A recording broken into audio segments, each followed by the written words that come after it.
Emmanuel Macron et l'expulsion des Algériens, un équilibre délicat. Dans un entretien accordé à Le Figaro, le président français Emmanuel Macron a tenu à clarifier la position de l'Algérie concernant le rapatriement de ses ressortissants en situation irrégulière en France.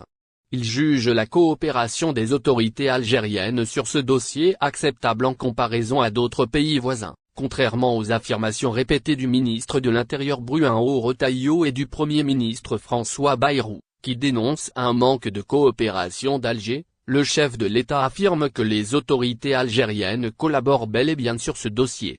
Le nombre de laissez-passer consulaires délivrés ne sont pas si mauvais ces derniers temps, surtout lorsqu'on les compare à ceux d'autres pays d'Afrique du Nord, a-t-il souligné.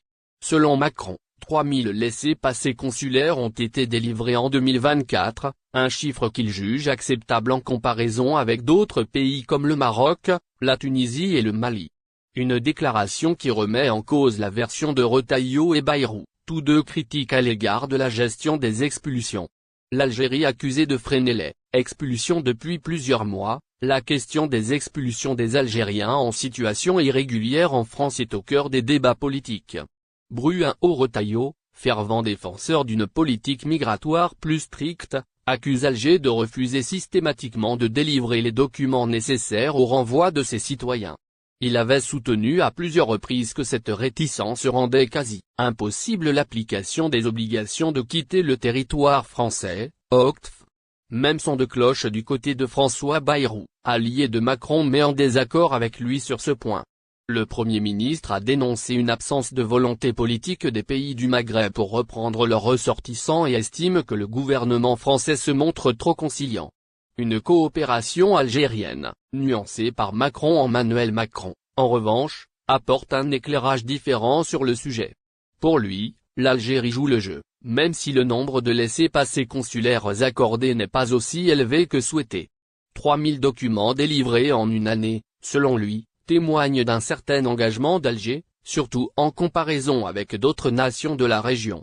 Le chef de l'État semble ainsi vouloir éviter une crispation diplomatique avec Alger, tout en maintenant une position ferme sur la nécessité de réguler l'immigration clandestine.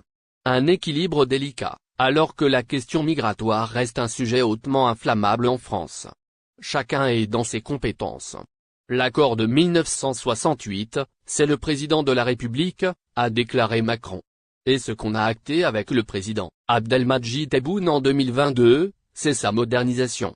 Je suis totalement favorable, non pas à le dénoncer, mais à le renégocier, a ajouté le président français qui s'adresse à Retailleau et Bayrou pour les remettre à leur place.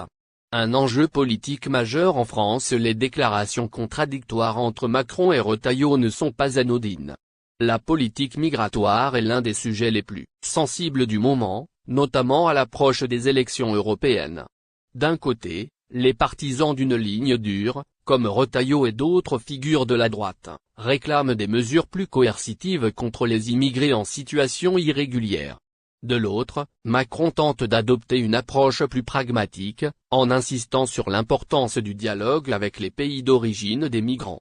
Le chef de l'État semble ainsi vouloir éviter de brusquer l'Algérie, un partenaire clé de la France sur plusieurs fronts, notamment la lutte contre le terrorisme au Sahel et les intérêts